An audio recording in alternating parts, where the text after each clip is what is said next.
여러분 안녕하십니까. CJB 8시 뉴스 시작합니다. 충북대와 한국교통대 통합 가도에 빨간불이 켜졌습니다. 글로컬 대학 평가에서 전국 유일하게 2년 연속 최하위 등급을 받으며 결국 지정 취소 절차에 들어간 건데요. 수천억 원의 지원금이 날아가고 기존 예산까지 다 뱉어내야 할 처지입니다. 이윤영 기자의 보도입니다. 국립대 통합을 전제로 글로컬 대학에 선정돼 5년간 1,700억 원의 집중 지원을 받기로 했던 충북대와 한국교통대. 두 대학이 공들여온 통합 가도에 빨간불이 켜졌습니다. 교육부가 발표한 2026년 글로컬 대학 성과 평가 결과 충북대와 교통대 통합 모델은 평가 대상 10개 대학 가운데 유일하게 최하위 수준인 D등급을 받았습니다. 통합을 위한 학사, 조직체계 개편과 캠퍼스 특성화 등 주요 혁신과제 이행이 미흡하거나 지연됐다는 것이 교육부의 평가입니다. 더 큰 문제는 이번이 첫 번째 경고가 아니라는 점입니다. 글로컬 대학 규정상 D등급 이외의 누적은 지정 취소 요건에 해당하며 이에 따라 교육부는 즉각적인 지정 취소 절차에 착수했습니다. 이에 대해 대학 측은 이의 신청서를 제출해 최종 심의를 받아보겠다는 입장입니다. 7월 13일부터 17일 정도 사이에 이의신청 심의를 하는 총괄심의위원회라는 게 있습니다. 그래서 만약에 등급이 변동 없이 그대로 확정이 되면 이제 글로컬 대학은 지정 취소가 되는 거고요. 통합이 무산이 되면 환수를 할 예정입니다. 만약 지정 취소가 최종 확정되면 당장 내년부터 수백억 원대의 재정 지원이 전면 중단되고 기존에 지원받은 710억 원마저 환수 대상이 됩니다. 5년간 지원을 해드리는 예산이 1,720억 원인데 올해 4년 차로 원래 같은 경우에는 한 430억 정도, 내년도에는 또 한 600억 넘게 교부가 되어야 되는 상황인데 이 부분이 이제 지원이 중단된다라고 보시면 됩니다. 통합의 가장 큰 주춧돌이 뽑힐 위기 속에서 대학 측은 글로컬 대학 탈락이 곧 통합 무산은 아니라며 진화에 나섰습니다. 이의 신청은 할 것 같고요. 그럼에도 불구하고 지속적으로 통합을 추진하겠다. 어쨌든 재원이 없잖아요. 재원을 마련을 어떻게든 하겠다. 무산이냐 강행이냐의 중대 기로에 선 충북대와 교통대의 통합 논의가 향후 최종 심의 결과를 거치며 어떤 돌파구를 찾을지 이목이 집중되고 있습니다. CJB 이윤영입니다. 청주에 내려졌던 올해 첫 폭염주의보는 오늘 오후 6시를 기해 해제됐습니다. 하지만 본격적인 여름은 이제 시작인데요. 올여름은 평년보다 더울 것으로 전망되면서 충북 곳곳에서는 벌써부터 폭염 대비가 시작됐습니다. 이민아 기자입니다. 달궈진 도심은 한낮 내내 뜨거운 열기를 뿜어냅니다. 강한 햇볕을 가릴 양산은 이제 여름철 없어서는 안 될 필수 아이템이 됐고 횡단보도 그늘막 아래에는 잠시라도 더위를 피하려는 사람들이 모여듭니다. 아유, 어제는 진짜 땀이 뻘뻘 나더라고. 장사를 하려고 그러니까 너무 힘들어가지고. 햇빛이 너무 뜨거워가지고 양산이 없으면 진짜 너무 다니기가 힘들더라고요. 축산 농가도 비상이 걸렸습니다. 20년째 축산업에 종사한 농민도 여름이 매년 빨라지고 있음을 피부로 느낍니다. 축사 바닥의 습기를 줄이고 지붕 복사열을 차단하는 등 폭염 피해를 줄이기 위해 안간힘을 쓰고 있습니다. 올해는 작년보다도 더 일찍 더위가 찾아와서 습도를 잡아서 이제 바닥을 좀 건조하게 해주고 그다음에 이제 지붕에서 내려오는 복사열을 좀 차단을 많이 시켜서 그래서 이제 지금 최대한 좀 폭염의 준비를. 청주시는 축산농가 피해를 줄이기 위해 고온 스트레스 완화제와 차광막, 환기시설 등을 예년보다 앞당겨 지원하고 있습니다. 충북도도 폭염 대응을 강화했습니다. 행정안전부로부터 지난해보다 2.5배 많은 17억 7천여만 원의 폭염 대책비를 확보해 그늘막과 쿨링포그 등 폭염 저감 시설을 확대하고 취약계층 보호도 강화하고 있습니다. 또 폭염 중대경보와 열대야주의보 신설에 맞춰 비상근무 체계를 개편하고 무더위 쉼터를 연장 운영하기로 했습니다. 기상청은 동해상 고기압의 영향으로 동풍이 유입된 데다 강한 햇볕까지 더해지면서 기온이 크게 올랐다고 분석했습니다. 또 체감온도가 33도를 웃도는 날씨가 당분간 지속될 것으로 내다봤습니다. 7월과 8월 평균 기온이 평년보다 높을 확률은 60%입니다. 현재 북인도양 해수면 온도가 평년보다 높은 상태이며 이 상태가 지속될 경우 대류 활동이 증가하면서 우리나라 고온 다습한 남풍이 유입되어 기온이 상승할 가능성이 있습니다. 기상청은 온열 질환 예방을 위해 낮 시간대 야외 활동을 자제하는 등 건강 관리에 각별히 유의해달라고 당부했습니다. CJB 이민아입니다. 내일 민선국이 출범을 앞두고 충북도지사직 인수위원회가 활동 보고회를 가졌습니다. 이번 보고회에서도 민선국위의 구체적인 공약 실천 방안 대신 재정난의 심각성을 다시 한번 강조했는데요. 쓸 수 있는 예산이 녹록지 않은 만큼 기존 사업들의 우선순위를 철저히 따져 조만간 실현 가능한 100대 공약을 발표하겠다고 밝혔습니다. 안재원 기자가 보도합니다. 지난 10일 출범한 충북도지사직 인수위원회가 3주간의 활동 결과를 발표했습니다. 인수위는 지방채 증가와 재정 부담 증가가 민선국이 도정 운영에 가장 큰 부담이라며 민생을 최우선으로 실용 행정을 펼치겠다고 밝혔습니다. 겉모습보다는 실질적인 효과를, 행정보다는 도민을, 단기 성과보다 지속 가능성을 우선하는 도정을 만들어 가겠습니다. 인수위는 민선 8기 부채가 민선 7기보다 1조 260억 원 증가했다며 민선 9기가 감당할 상환 부담액은 이자만 매일 1억 원 수준이라고 밝혔습니다.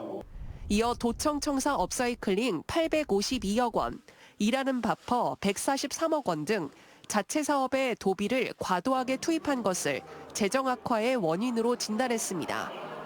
민선 8기에서는 자체 사업을 과도하게 확장하고 진행함으로 해서 외부채인 금융권 차입까지 하면서 이렇게 무리하게 재정 운영을 한 결과로 보입니다. 도덕적 해이가 발견된 사업이나 효용성이 낮은 사업은 전면 재검토하겠다고 밝혔습니다. 대표적인 예로 일하는 바퍼를 언급하며 공공의료 등 재정 우선순위를 따져봐야 한다고 말했습니다. 그만큼 재정이 계속 100몇십억씩 들어갈 거라면 그 100몇십억을 다른 형태로 더 많은 도민한테 보편적으로 혜택을 준다든가. 민선국이 충북도정의 슬로건은 충북 대전환 민생실용 충북. 인수위는 창업과 안심, 균형, 문화, 실용 등 5대 목표 아래 조만간 현실성 있는 100대 공약을 제시하겠다고 밝혔습니다. CJB 안정원입니다.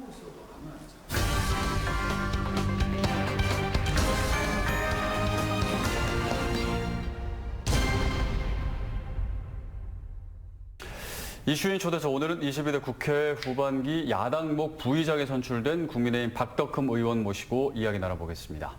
어서 오십시오. 네, 안녕하십니까. 네, 반갑습니다. 네. 당내 경쟁을 뚫고 국회 부의장이 되셨습니다. 네. 먼저 소감 한 말씀 좀 부탁드립니다. 네, 이제 전반기에 이어서 후반기에 도전을 해갖고 당선이 됐습니다. 이것은 우리 충북 도민들의 응원과 지지, 성원이 있었기 때문이라고 생각을 하고 특히 우리 동남 4군 우리 군민들이 늘 항상 저를 응원해 주신 그런 덕분이 아닌가 저런 생각을 하면서 우리 충북과 또 우리 동남 4군을 위해서 제가 더 커진 그런 역량을 발휘하면서 우리 지역을 위해서 더 열심히 일해둘라는 그런 뜻으로 받아들이고 저도 우리 지역을 위해서 봉사하면서 심부름꾼으로서의 역할을 잘 하도록 하겠습니다. 충북 도민 여러분들, 동남 4군 국민 여러분 진심으로 감사를 드리겠습니다. 네, 이번 지방선거 공천 시기로 한번 좀 돌아가 보겠습니다. 네네. 당시에 1기 공관위가 이제 상당히 또 이렇게 혼란스럽게 하다가 네. 이제 좀 해체가 되고 네. 바로 이제 새롭게 이제 위원장을 맡으면서 좀 난국을 수습하시면서 당시 결과적으로 국민의힘은 당초 예상을 뛰어넘는 이제 성적표를 얻게 됐습니다. 네. 소회가 좀 어떠신지 궁금합니다. 네, 저도 상당히 독배를 마시는 거 아닌가 이런 생각을 좀 가졌었습니다. 네. 그래서 이제 맨 처음에 제의를 왔을 때 제가 이제 국회 부의장을 출마를 해야 되기 때문에 좀 어렵다 이렇게 말씀을 당대표한테 말씀을 드렸었고 네. 이후에 또 우리 저를 좋아하시는 의원들 여러분들이 저녁에 만나자고 그래서 만났더니 꼭 이거를 맡아서 해야 된다. 우리 박덕흠 의원뿐이 없다 이렇게 이야기들을 해서 제가 이제 다시 공관위원장을 맡게 됐는데 이제 공관위원장 역할을 하면서 제 나름대로의 우리 공관위원들과 같이 잘 숙고하면서 이제 이 처리를 했습니다. 그래서 어떻게든 소리 없이 우리 충북 지역의 도지사나 또 우리 시장 후보를 제대로 공천을 바로 잡아놓고 나니까 다들 여론들이 그래도 잘했다는 그런 여론이 있었고 또 이제 지방 이제 우리 재보궐선거가 있었지 않습니까? 거기에 저희들이 잘하면 한석은 되겠다는 생각을 갖고 있었는데 그래도 저희가 3석을 당선이 돼서 좋은 성과라고 또 이렇게 평을 해주시고 그래서 공관위원장을 무리 없이 끝나다 보니까 국회 부의장 선거도 또 무리 없이 이렇게 잘 끝났다고 저는 생각을 합니다. 국민들이 역시 정치권에 바라는 건 당리 당략보다는 민생을 위한 협치일 것 같습니다. 후반기 국회 이런 모습 기대해도 좋을까요?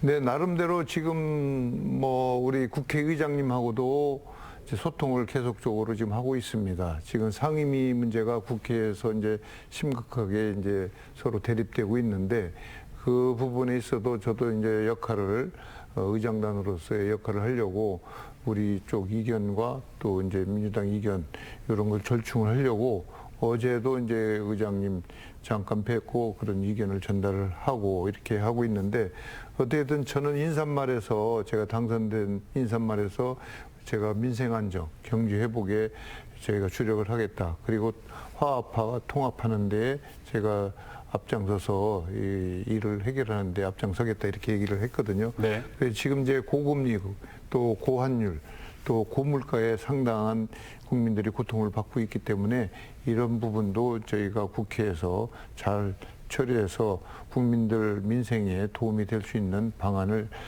찾아내려고 이렇게 노력을 하고 있다는 그런 말씀을 드리겠습니다. 지역 차원에서는 그 의원님의 체급이 올라간 만큼 도민들의 기대도 아무래도 커졌을 것 같습니다. 예.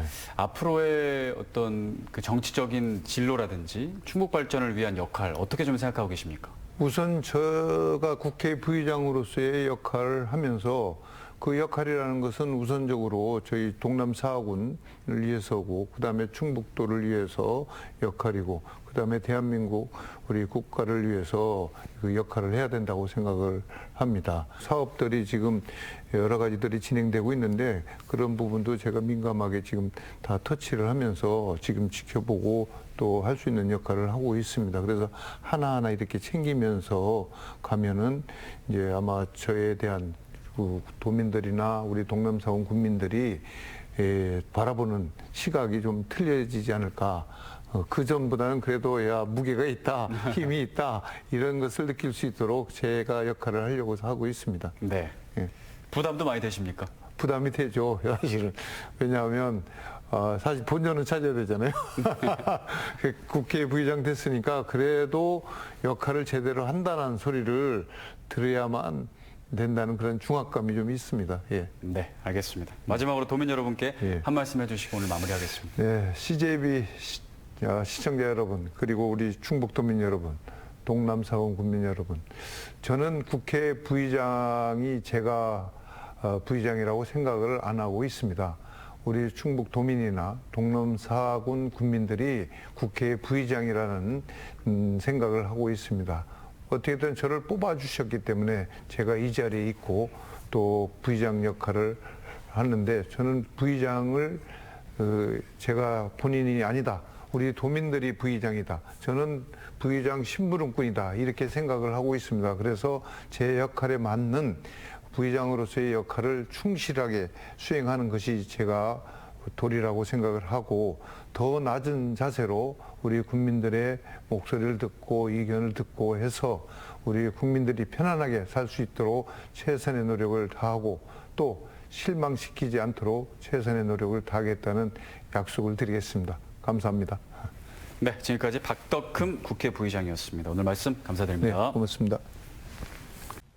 충북도의회 김꽃님 국민의힘 원내대표는 내일 13대 도의회 개원을 앞두고 민주당과 원구성 논의를 단 한 번도 못했다며 아쉬움을 토로했습니다. 김 원내대표는 오늘 도청 기자실을 찾아 민주당 최충진 원내대표와 이상식 도의장 후보에게 원구성 논의를 타진했지만 아직까지 이루어지지 않았다며 국민의힘 당선인들을 투명인간 취급하는 것인지 묻고 싶다고 말했습니다. 이에 대해 최충진 민주당 원내대표는 당내 의견 조율이 늦어졌다며 내일 김꽃님 원내대표를 만나 원구성에 대해 협의할 것이라고 밝혔습니다. 김영환 지사가 오늘 충북도청 문화홀에서 이임식을 갖고 4년간의 민선 8기 도정을 마무리했습니다. 김 지사는 이임사에서 충북을 대한민국의 중심으로 만들고자 했던 지난 4년의 소회를 밝히며 민선 9기 도정의 더 큰 발전과 번영을 기원했습니다. 앞서 김 지사는 청주에서 지내면서 정치 활동을 이어나가겠다는 뜻을 밝힌 바 있습니다. 한편 고위공직자범죄수사처 이른바 공수처가 김영환 지사에 대한 강제 수사에 나섰습니다. 공수처는 오늘 오전 11시 30분쯤부터 수사관 10여 명을 투입해 도청 도지사 집무실을 압수수색하고 김 지사의 휴대전화와 관련 자료 등을 확보해 포렌식 등을 진행한 것으로 전해졌습니다. 압수수색 영장에는 특정범죄 가중처벌법상 뇌물협의가 적시됐습니다. 공수처는 김 지사가 지역사업가와 체결한 자신의 북촌 한옥 매매 예약 계약과 관련해 금품 수수의 대가성이 있었는지 또 폐기물 사업 인허가 과정에서 직무 관련성이 있었는지를 들여다보고 있는 것으로 알려졌습니다. 전국 요양보호사협회 충북지부는 요양보호사의 날을 앞두고 내일 출범하는 민선 9기 지방정부의 공공돌봄 확대와 돌봄 노동자 처우 개선을 촉구했습니다.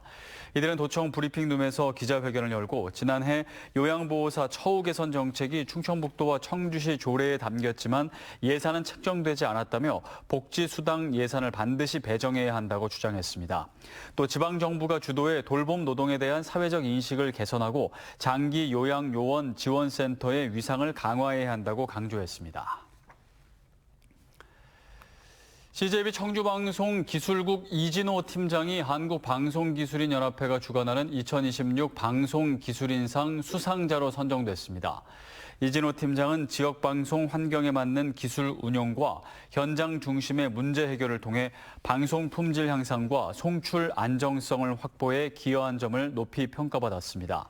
한국방송기술인연합회는 오늘 한국방송회관에서 이진호 팀장을 비롯한 수상자 10명을 대상으로 시상식을 개최했습니다. 공정한 세상과 충북경제사회연구원이 공동 주최한 청주 지역 대형 유통시설 3개 추가 입점 추진에 따른 영향과 대책 집담회가 청주 문화산업단지 나눔마당에서 열렸습니다. 오늘 집담회는 대형 유통시설 입점이 지역에 미칠 영향을 살펴보고 중소상공인과 전통시장 등과의 상생 방안 등을 논의하기 위해 마련됐습니다.